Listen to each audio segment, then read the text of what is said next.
నమస్తే, welcome to metro TV. ముందుగా bulletin లో హెడ్లైన్స్. అనకాపల్లి, విజయనగరం, విశాఖ జిల్లాలో సీఎం చంద్రబాబు పర్యటన. విశాఖలో జరగనున్న బ్రిక్స్ యోజన క్రీడల మంత్రుల సమావేశానికి హాజరు.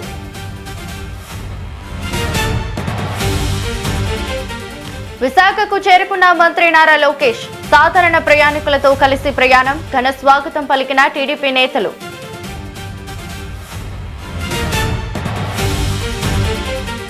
స్థానిక సంస్థల ఎన్నికలపై వైసీపీ ఫోకస్. ఈ నెల 25న 175 నియోజకవర్గాల ఇన్ఛార్జీలతో వైఎస్ జగన్ సమావేశం.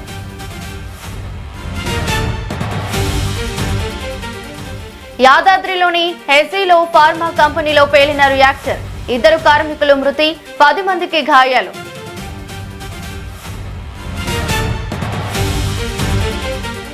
పాకిస్తాన్ మాజీ ప్రధాని ఇమ్రాన్ ఖాన్ కు వైద్య పరీక్షలు, చికిత్స కోసం భారీ భద్రత నడుమ ఆసుపత్రికి తరలింపు.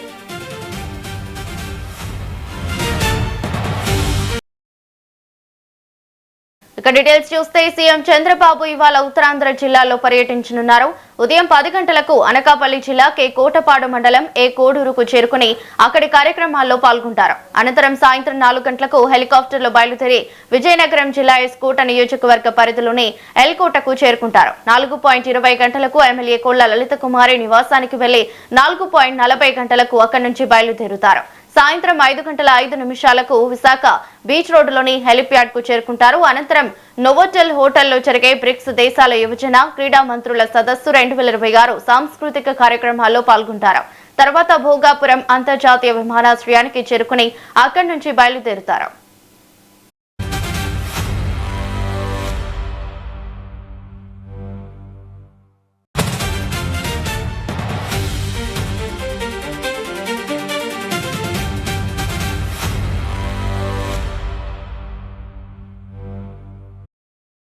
ఇక సీఎం చంద్రబాబు ఇవాళ ఉత్తరాంధ్ర జిల్లాలో పర్యటించనున్నారు. ఉదయం 10 గంటలకు అనకాపల్లి జిల్లా కే కోటపాడు మండలం ఏ కోడూరుకు చేరుకుని అక్కడి కార్యక్రమాల్లో పాల్గొని మిగతా కార్యక్రమాలు చూసుకుంటారు.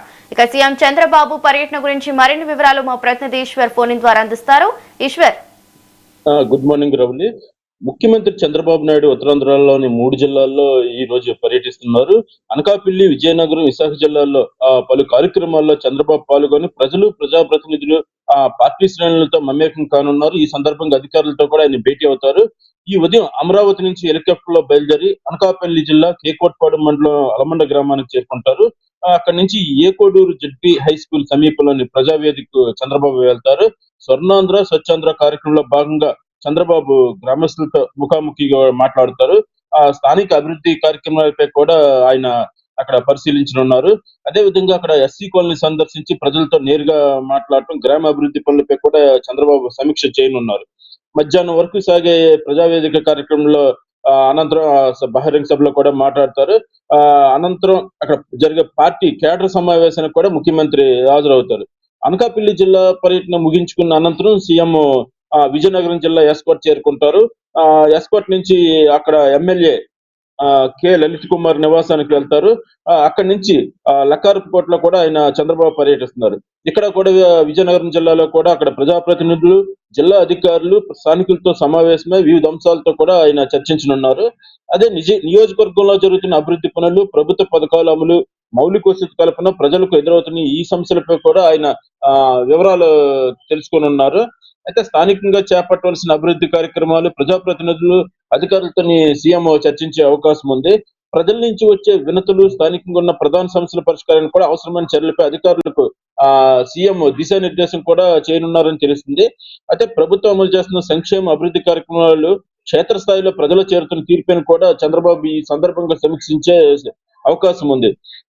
అయితే ఇక్కడ జిల్లాలో కొనసాగుతున్న ఈ పెండింగ్ సమస్యలు, మౌలిక వసతి కల్పన కూడా ప్రజా అవసరాలపై అధికారుల నుంచి మరిన్ని వివరాలు ఆయన చంద్రబాబు తెలుసుకున్నారు. అక్కడ విజయనగరం పర్యటన ముగించుకున్న అనంతరం విశాఖలో జరుగుతున్న బ్రిక్స్ సదస్సులో కూడా చంద్రబాబు పాల్గొంటారు. నోవాటోల్లో జరిగే 2వ బ్రిక్స్ యోజన క్రీడల మంత్రుల సమావేశాల్లో కూడా ముఖ్యమంత్రి పాల్గొంటారు. అనంతరం 3 జిల్లాల పర్యటన ముగించుకుని చంద్రబాబు నాయుడు అమరావతి తిరిగి వెళ్తారు. ఈ విశాఖ నగరం జిల్లాకు సంబంధించి కూడా అభివృద్ధి అంశాలపైన ఈ సమావేశంలో చర్చించే అవకాశం ఉంది. ప్రధానంగా ప్రాజెక్టుల పురోగతి, మౌలిక వసతుల పెట్టుబడులు, పారిశ్రామిక అభివృద్ధి, ప్రజా సమస్యలపై అధికారులతో CM సమీక్షిస్తారు.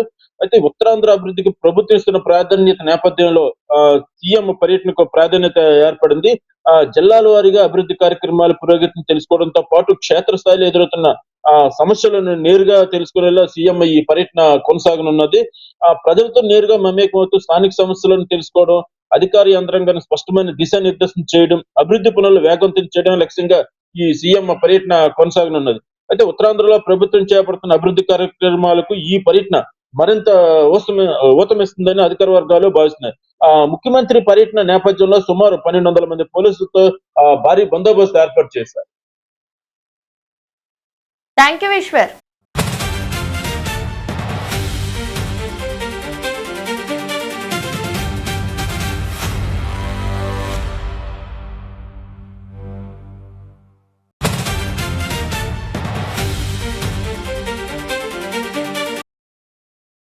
CM Revanth Reddy America పర్యటనకు అనుమతి నిరాకరణ అంశంపై రాజకీయ దుమారం కొనసాగుతుంది.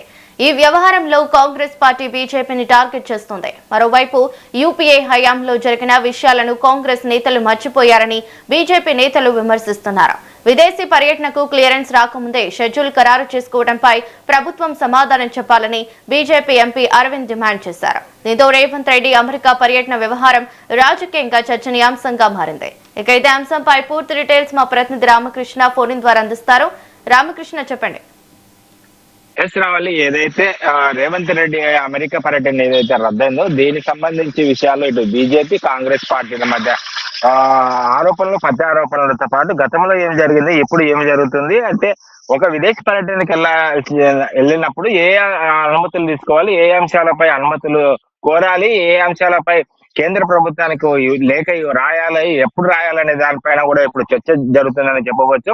ఎందుకంటే లండన్, అదేవిధంగా దాదాపు 10 రోజుల పాటు ఇటు లండన్ ఈ అమెరికా పర్యటన కోసం రేవంత్ రెడ్డి కేంద్ర ప్రభుత్వానికి లేఖ రాశారు. ఆ లేఖలో కేవలం లండన్ కు మాత్రమే పర్మిషన్ ఇచ్చారు. ఆయన ఇవాళ తిరిగి హైదరాబాద్ కు రానున్న నేపథ్యంలో రేవంత్ రెడ్డి అమెరికా పర్యటన రద్దు చేయడంపై ఇటు బీజేపీ ఎంపీ అరవింద్ అనేక అనుమానాలు వ్యక్తం చేస్తున్నారు. ఎందుకంటే ఒకవేళ ఆ ముఖ్యమంత్రిగా ఉన్న వ్యక్తి సీఎం కు సంబంధించిన వాళ్ళు కేంద్ర ప్రభుత్వానికి లేఖ రాసి విదేశాలకు వెళ్ళేటప్పుడు ఏ అంశాలపై విదేశాలకు వెళ్తున్నారు, ఎవరిని కలుస్తారు, ఏం చేస్తున్నారు, సీఎం ఎమ్మడి ఎంతమంది వెళ్తున్నారు, సీఎం కు సంబంధించిన భద్రత విషయాలు కానీ, ఆయనకు సంబంధించిన కాస్ట్యూమ్స్ విషయంలో కానీ, ఆహార విషయంలో అన్ని ఎక్కడెక్కడ ఎవరిని కలుస్తారు, ఏ అంశాలపై క్షుణ్ణంగా కేంద్ర ప్రభుత్వానికి ఒక లేఖ ఇవ్వాలి. అయితే ఏదైతే కేంద్ర ప్రభుత్వానికి రాసిన లేఖల్లో సీఎం రేవంత్ రెడ్డి వెళ్లే ప్రదేశాలు కానీ, వెళ్లే విజిట్ కానీ ఏవైతున్నాయో దానికి అయితే లేఖలో పేర్కొన్న అంశాలు ఏవైతున్నాయో దానికి ఎలాంటి సంబంధం లేని కారణంగానే కొన్ని అనుమానాలు వ్యక్తం అవుతున్నట్టుగా చెప్తున్నారు. దానికి సంబంధించి అనుమతి నిరాకరించిందని కూడా బీజేపీ ఎంపీ అరవింద్ ఆరోపణ చేస్తున్నారు. ఎందుకంటే ఒక సీఎం గా ఉండి ఏ విధంగా ఏదైతే దేశ విభజనకు కానీ, దేశంలో కుట్రలు పడే విధంగా కొన్ని యూనివర్సిటీలకు ఆయన వెళ్తున్నారని మననే ఆరోపణలు చేశారు. అందులో ఏదైతే దేశంపై విషం కక్కే విధంగా దేశానికి వ్యతిరేకంగా పనిచేసే యూనివర్సిటీకి వెళ్ళి ఆయన ఏం చేస్తాడు, ఎందుకు వెళ్తున్నాడు, దానికి సమాధానం చెప్పాలని కూడా రేవంత్ రెడ్డిని అరవింద్ నిలదీసిన నేపథ్యంలో దానికి సంబంధించి నిన్న రద్దు కావడం దానికి రాజకీయ దుమారం లేపుతున్నారని చెప్పవచ్చు. ఇప్పటికే ఏదైతే అధికారులు వెళ్ళారో అధికారులకు అనుమతి వచ్చినప్పుడు సీఎం కి ఎందుకు అనుమతి రాలేదనే విషయంలో కూడా ఇటు సీఎం ఆఫీస్ కానీ కేంద్ర ప్రభుత్వం కానీ చూడాల్సిన అవసరం ఉంది. ఎందుకు ఆయనకు అనుమతి ఇవ్వలేదనేది కూడా పెద్ద అనుమానం వ్యక్తం చేస్తుంది. ఎందుకంటే అధికారులు వెళ్ళి ఏదైతే ప్రాజెక్టులు ఉన్నావో వైద్య రంగాలకు ఏదైతే సంబంధించి పెట్టుబడులకు సంబంధించిన విషయాలు ఏమన్నావో వాటి ప్రాసెస్ చేసుకురామని ఒక వైపు సీఎం చెప్తున్నా, మరోవైపు సీఎం కి రేవంత్ రెడ్డికి అనుమతి నిరాకరించడం పైన అనుమానాలు వ్యక్తమవుతున్నాయి. దీనికి సంబంధించి దర్యాప్తు చేయాలనే డిమాండ్ కూడా ఆయన నుంచి వినిపించే అవకాశం అయితే కనిపిస్తుంది. కాబట్టి ఏదైతే సీఎం రేవంత్ రెడ్డి అమెరికా పర్యటనకు సంబంధించిన విషయంలో ఇటు కాంగ్రెస్ బీజేపీ మధ్య మాత్రం వాగ్వాదం మధ్య చోటు చేసుకున్నారని చెప్పవచ్చు. సంబంధించి ఏదైతే సీఎం నుంచి క్లియర్ గా కేంద్ర ప్రభుత్వానికి విదేశాంగ శాఖకు లేఖ రాయడంలో కొన్ని తప్పుదాలు దొరికినందువల్ల వాళ్ళ అనుమతి నిరాకరించారంటే అందులో ఏదో తప్పు జరుగుతుంది అనేది ఆయన ఆరోపణ చేస్తున్నారు రావాలి. ఎస్ రామకృష్ణ, మరి పర్యటన కోసం విదేశీ వ్యవహారాల మంత్రిత్వ శాఖకు దరఖాస్తు చేసుకున్నప్పుడు వారిచ్చిన అభ్యంతరాలు ఏంటి? అదే ఏదైతే వారు చెప్తున్న అభ్యంతరాలు అంటే సీఎం రేవంత్ రెడ్డి కొన్ని ఏరియాలకు ఏవైతే ఉన్నావో దానికి సంబంధించిన ఎక్కడెక్కడ వెళ్ళాలనేది విషయం పైన లేఖ రాశారు. అదే అతను వెళ్లే ప్రదేశాలు కానీ అదే విధంగా తాను చెప్పిన ఏదైతే లేఖలు ఉన్నాయో ఆ లేఖకు తాను వెళ్లే ప్రదేశాలకు సంబంధం లేదనేది కూడా విదేశాంగ విధానం స్పష్టం చేసింది. దానికి సంబంధించి మేము అనుమతి నిరాకరించామని కూడా స్పష్టం చేయాలి. ఎందుకంటే అనుమతి తీసుకునేటప్పుడు ఎక్కడికి వెళ్తున్నారు, ఏ అంశాలపై ఎవరితో మాట్లాడుతున్నారు, ఎవరితో కాంటాక్ట్ అవుతున్నారు, అదే విధంగా సీఎం కు సంబంధించిన భద్రత ఏర్పాట్లు కానీ దానికి సంబంధించిన పర్యవేక్షణ కానీ అన్ని కూడా అందులో లేఖలో పొందపడాల్సిన అవసరం ఉంది. దాంట్లో కొన్ని అంశాలను పొందపడతలేదు, కొన్ని అంశాలు వేరే విషయాలు ఉన్నాయి కాబట్టి దానికి సంబంధించి అనుమతి నిరాకరించి ఏదైతే అధికారులు ఏదైతే ఉన్నారో అధికారులు వెళ్ళి కార్యక్రమాలన్నీ పాల్గొని అది చేసుకురావచ్చు అని కూడా విదేశాంగ శాఖ స్పష్టం చేసిన నేపథ్యంలో అయితే సీఎం ఆఫీస్ నుంచి వెళ్ళిన లెక్కలు మాత్రం కొన్ని అనుమానాస్పదంగా ఉన్నాయి, కొన్నిటికి మాత్రం క్లియర్ గా రాయలేదు కాబట్టి అందువల్లనే దాన్ని రద్దు చేసినట్టు కూడా విదేశాంగ శాఖ స్పష్టం చేసింది రావాలి. Thank you Ramakrishna.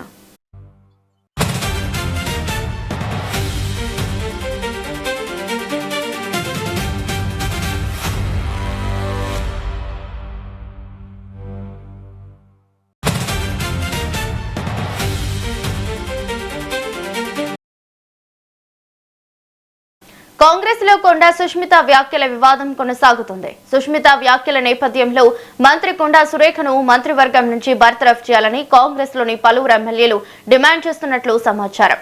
మరోవైపు సీఎం రేవంత్ రెడ్డి వచ్చే వరకు తాను ఏమీ మాట్లాడబోనని మంత్రి కొండా సురేఖ తెలిపారు. సీఎం వచ్చిన తర్వాత మరోసారి మాట్లాడతానని కొండా సుష్మిత పేర్కొన్నట్లు సమాచారం. ఈ నేపథ్యంలో పార్టీ ఎమ్మెల్యేల డిమాండ్లపై కొండా దంపతుల తదుపరి వ్యూహం ఏంటన్న చర్చ జరుగుతోంది. సుష్మిత రాజకీయ భవిష్యత్తును దృష్టిలో పెట్టుకుని వారు ఎలాంటి నిర్ణయం తీసుకుంటారన్నదే ఆసక్తికరంగా మారింది.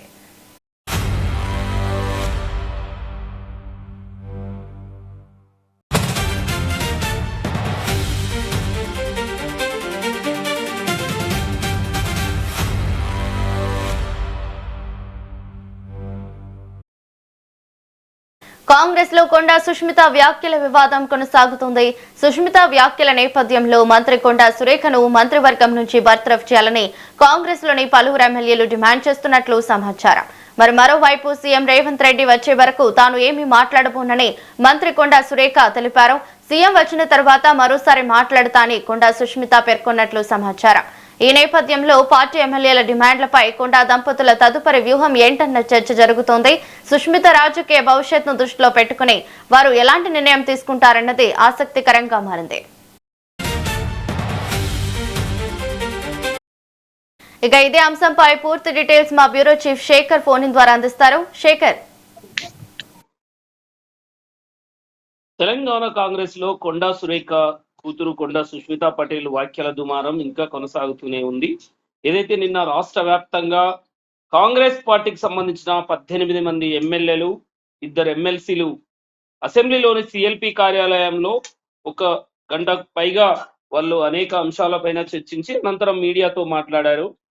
వాళ్ళు ఒకటే స్టాండ్, ఒకటే ఎజెండాతో ఆ 18 మంది ఎమ్మెల్యేలు, 2 ఎమ్మెల్సీలు మాట్లాడిన విధానం చూసినట్లయితే కొండా దంపతుల్ని సీఎం ముఖ్యమంత్రి రేవంత్ రెడ్డి పైన ఏదైతే అనుచిత వ్యాఖ్యలు, సంచలన వ్యాఖ్యలు చేశారో కొండా సుష్మిత పటేల్, ఆ విషయం పైన మంత్రి కొండా సురేఖ క్రమశిక్షణ కమిటీ కొండా సురేఖను వివరణ కోరగా కనీసం కొండా సురేఖ ఖండించలేదు.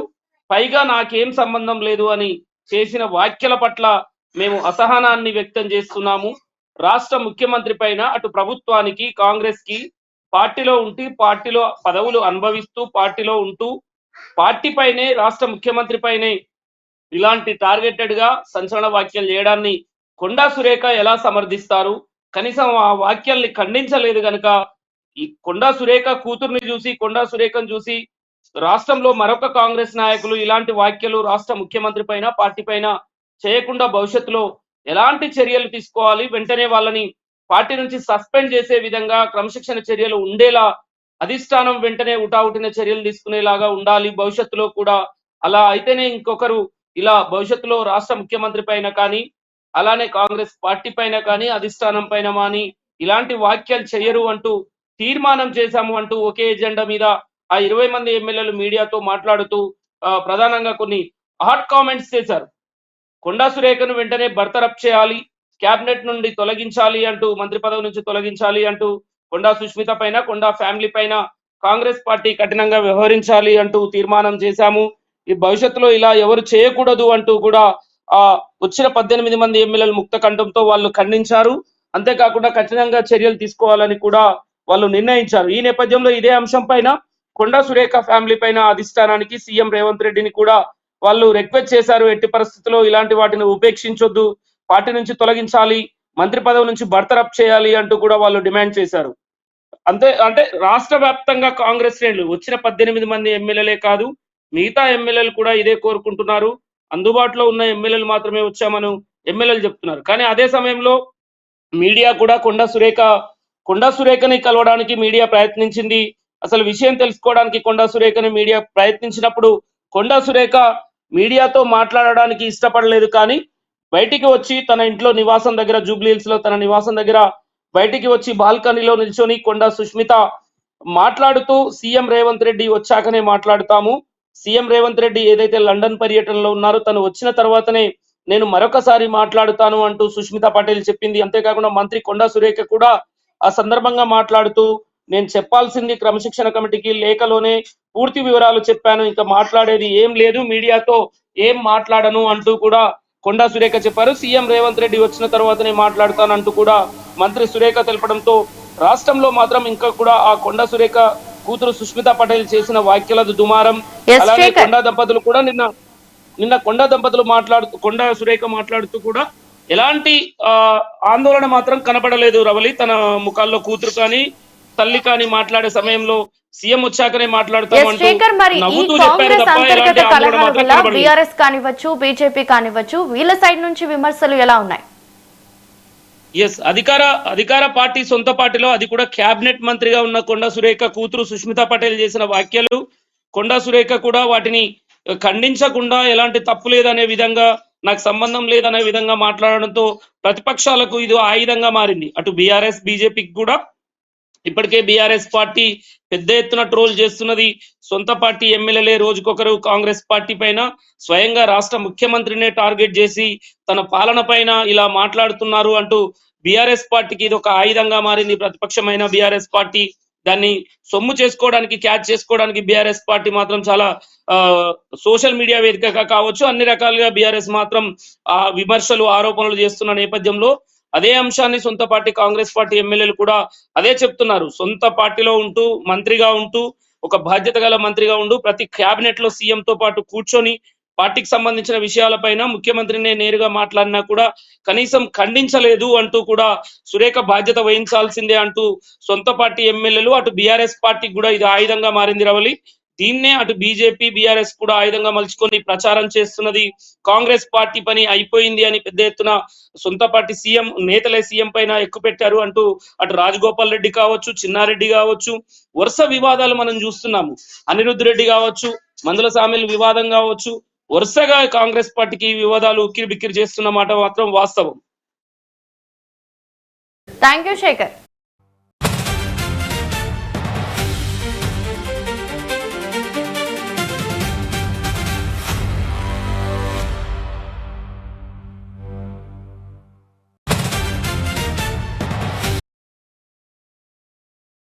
వివేకానంద రెడ్డి హత్య కేసులో మనీ లాండరింగ్ కోణంపై ఈడీ దృష్టి సారించింది. ఈ కేసులో ఎంపీ అవినాష్ రెడ్డి నివాసంతో పాటు నిందితుల నివాసాల్లో ఈడీ అధికారులు సోదాలు నిర్వహించారు. హత్య కేసుకు సంబంధించి ఈడీ మనీ లాండరింగ్ కేసు నమోదు చేసినట్లు సమాచారం. నిందితులకు డబ్బులు చెల్లించినట్లు సిబిఐ దర్యాప్తులో పేర్కొన్న అంశాలపై ఈడీ విచారణ చేపడుతున్నట్లు తెలుస్తోంది. ఈడీ సోదాల నేపథ్యంలో ఎంపీ అవినాష్ రెడ్డి వర్గీయులు స్పందించగా వివేకానంద రెడ్డి కుమార్తె సునీత వైపు నుంచి ఎలాంటి స్పందన వస్తుందన్నది ఆసక్తికరంగా మారింది.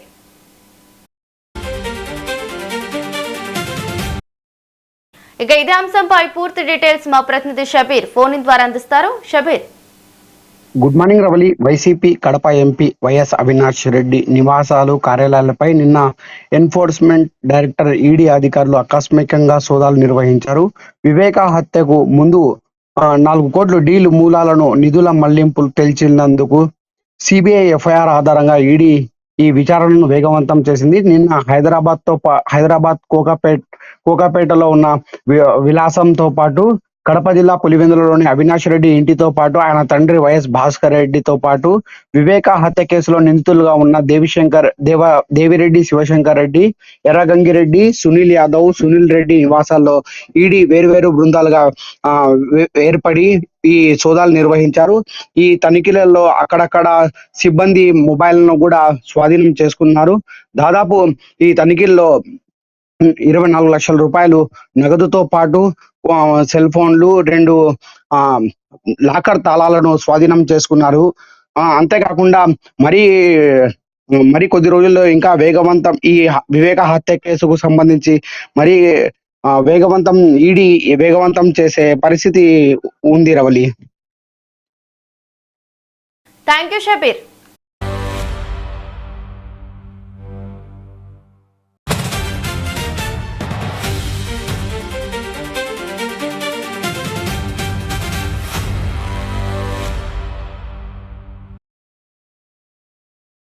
యూపీ సీఎం యోగి ఆదిత్యనాథ్తో కేంద్ర హోంశాఖ సహాయ మంత్రి బండి సంజయ్ భేటీ అయ్యారు. లక్నోలోని సీఎం అధికార నివాసంలో దాదాపు అరగంటకు పైగా సమావేశం జరిగింది. తెలంగాణలో బీజేపీ పరిస్థితి, ఉత్తరప్రదేశ్లో జరగనున్న అసెంబ్లీ ఎన్నికలపై ఇరువురు చర్చించనున్నట్లు తెలుస్తోంది. ఇక తెలంగాణ అభివృద్ధికి ప్రధాని మోదీ పూర్తిగా సహకరిస్తున్నారని యోగి పేర్కొన్నారు. డబుల్ ఇంజిన్ ప్రభుత్వం ఏర్పడితే తెలంగాణను అన్ని రంగాల్లో అభివృద్ధి చేసుకోవచ్చన్నారు. యూపీలో మోదీ సహకారంతో అభివృద్ధి కొనసాగుతోందని తెలిపారు. తెలంగాణలో బీజేపీ నాయకులు కలిసికట్టుగా పనిచేస్తే అధికారంలోకి రావటం ఖాయమని బండి సంజయ్ ధీమా వ్యక్తం చేశారు. యూపీలో మోదీ నాయకత్వంలో వరుసగా 3సారి బీజేపీ అధికారంలోకి వస్తుందని ఆశాభావం వ్యక్తం చేశారు.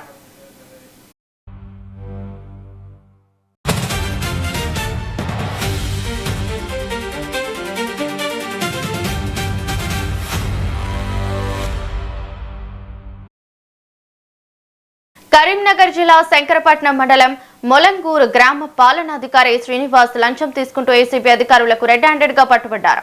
ఓ బాధితుడు తన తండ్రి ఆస్తి రిజిస్ట్రేషన్ కు సంబంధించిన ఫీల్డ్ రిపోర్టు కోసం జీపీఓ శ్రీనివాస్ ను సంప్రదించారు. ఈ క్రమంలో ఫీల్డ్ రిపోర్టు కోసం శ్రీనివాస్ 20,000 లంచం డిమాండ్ చేసినట్లు తెలుస్తోంది. దీంతో బాధితుడు ఏసీబీ అధికారులను ఆశ్రయించగా శ్రీనివాస్ లంచం తీసుకుంటున్నట్టు సమయంలో అధికారులు వలపన్ని పట్టుకున్నారు.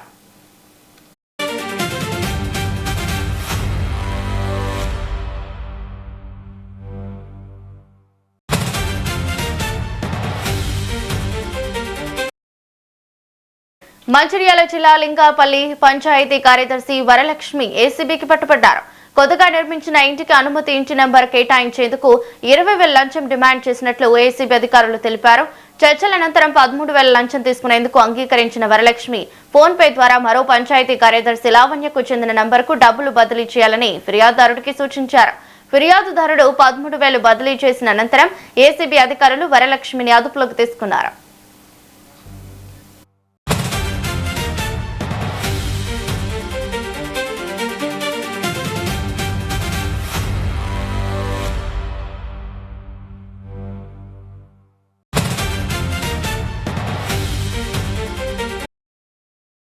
హైదరాబాద్ శేర్లింగంపల్లి నాగులపల్లిలో సస్టైన్ ఎక్స్ 2026 వార్షిక సదస్సు ఘనంగా జరిగింది. తెలంగాణ ఫెసిలిటీ మేనేజ్మెంట్ కౌన్సిల్ ఆధ్వర్యంలో జరిగిన ఈ కార్యక్రమానికి ప్రభుత్వ ప్రతినిధులు, పారిశ్రామికవేత్తలు, సంస్థల ఉన్నతాధికారులు, నిపుణులు, సామాజిక రంగ ప్రతినిధులు హాజరయ్యారు. స్థిరమైన అభివృద్ధి, బాధ్యతాయుత నాయకత్వం, భవిష్యత్కు సిద్ధమైన సంస్థల నిర్మాణంపై విస్తృతంగా చర్చించారు. సాంకేతికత, మౌలిక వసతులు, సుస్థిర కొనుగోళ్లు, భవిష్యత్ కార్యాలయాలు, ఆరోగ్యం, సిఎస్ఆర్, పౌర సేవలు, సుస్థిర పర్యాటకంపై ప్రత్యేక సెషన్లు నిర్వహించారు. జీసీసీ కాన్క్లేవ్ ప్రత్యేక ఆకర్షణగా నిలిచింది. యాదాద్రి, పోచంపల్లి ప్రాంతాల్లో సుస్థిర పర్యాటక అభివృద్ధి అవకాశాలపై కూడా చర్చించారు. జీహెచ్ఎంసీ అధికారులు ట్రాఫిక్ కానిస్టేబుళ్లకు సివిక్ ఎక్సలెన్స్ అవార్డులు అందజేశారు. SustainX event.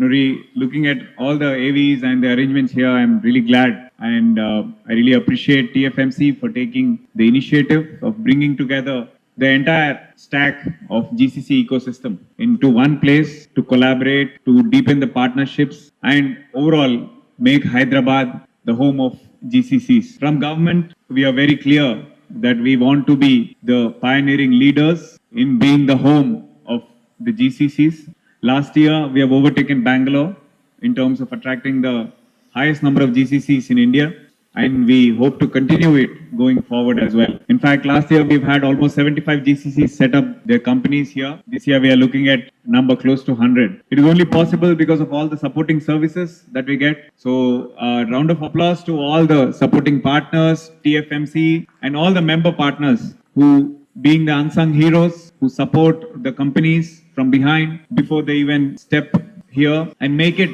their second home. And from the government side, we are very clear. We want to be that facilitators, supporters of this thriving ecosystem. We would like to, solve the pain point that might be there. So my office is always open. I urge the leaders of the GCC ecosystem, the TFMC, to come and discuss how better we can do, what steps we can take from the government side, so that Hyderabad will not only retain but also take the next level as the technology capital of India and the world. 12th. Pithapuram Panchayati Raj AE Nookaraju కుటుంబం ఆత్మహత్య కేసులో ప్రధాన నిందితుడిగా ఉన్న సాదిక్ ఖాన్ ను ఢిల్లీ పోలీసులు అదుపులోకి తీసుకున్నారు. నెల 16న రాత్రి ఏఈ నూకరాజు కుటుంబంతో కలిసి గోదావరిలో దూకిన ఘటన సంచలనంగా మారింది. సాదిక్ ఖాన్ తన కుమార్తెను వేధిస్తున్నట్లు నూకరాజు లేఖలు పేర్కొన్నట్లు సమాచారం. ఈ ఘటనపై కేసు నమోదు కావడంతో సాదిక్ ఖాన్ అజ్ఞాతంలోకి వెళ్లినట్టు తెలుస్తోంది. ఈ క్రమంలో ఢిల్లీ పోలీసులు అతన్ని అదుపులోకి తీసుకున్నట్లు సమాచారం.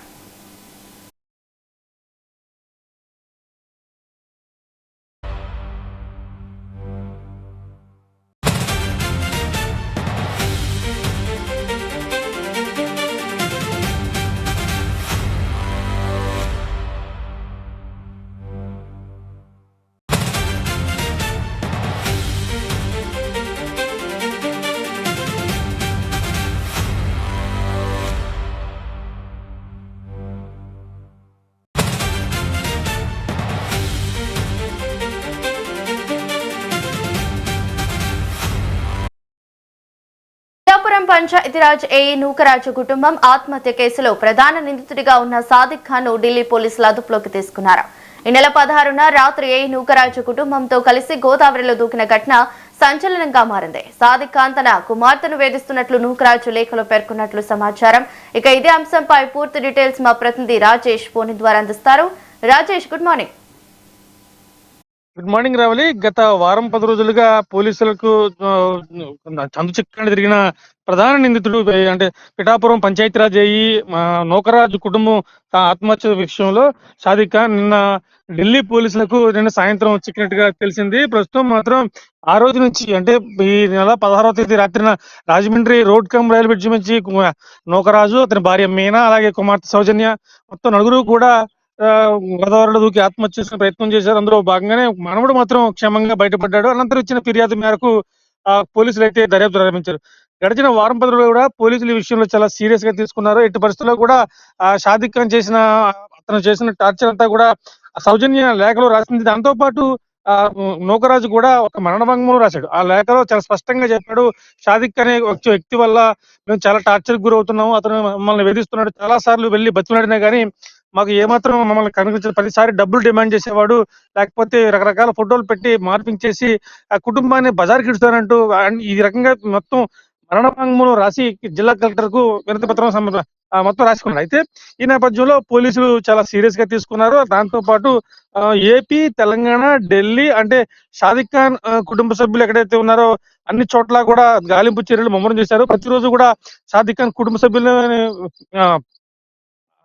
దర్యాప్తు జరుపుతూనే ఉన్నారు. ఈ నేపథ్యంలో నిన్న సాయంత్రం ఢిల్లీలో వాళ్ళ కుటుంబ ఇంట్లో ఉన్నట్టు తెలుసుకున్నారు. వెంటనే ఇక్కడ నుంచి ఢిల్లీ పోలీసులకు సమాచారం ఇవ్వడంతో ఢిల్లీ పోలీసులు వెంటనే అక్కడ సాదిక్ ను అదుపులో తీసుకున్నట్టు తెలిసింది. ఈ నేపథ్యంలో మొత్తం ఈ రోజు కానీ సాయంత్రానికి మళ్ళీ తీసుకు అప్పటికే కాకినాడ సర్పవరం జంక్షన్ లో PS పరిధిలో కేసులు నమోదని, దాంతో పాటు రాజమండ్రిలో జరిగిన ఘటన కాబట్టి రాజమండ్రి 2 టౌన్ పోలీస్ స్టేషన్ లో కూడా ఈ ఘటనపై కేసు నమోదైంది. సో రెండు స్టేషన్లు కూడా పోలీసులు కేసులు నమోదైంది. ముందు అతను తీసుకొచ్చి ముందుగా జ్యుడిషియల్ కోర్టులో హాజరుపరిచిన తర్వాత పోలీసులు కస్టడీలో తీసుకునే అవకాశం ఉంది. అప్పుడు కానీ పూర్తి వివరాలు తెలిసి ఏది ఏమైనా కానీ సాదిక్ ను పట్టుకునేందుకు 2 రాష్ట్రాలు తెలంగాణ కావచ్చు, ఆంధ్రప్రదేశ్ కావచ్చు, అలాగే ఢిల్లీ పోలీసులు కూడా మొత్తం 5 ప్రత్యేక బృందాలు ఏర్పాటు చేసి అతను పట్టుకోవడంలో సక్సెస్ అయ్యారని చెప్పొచ్చు రావళి. Thank you Eshwar.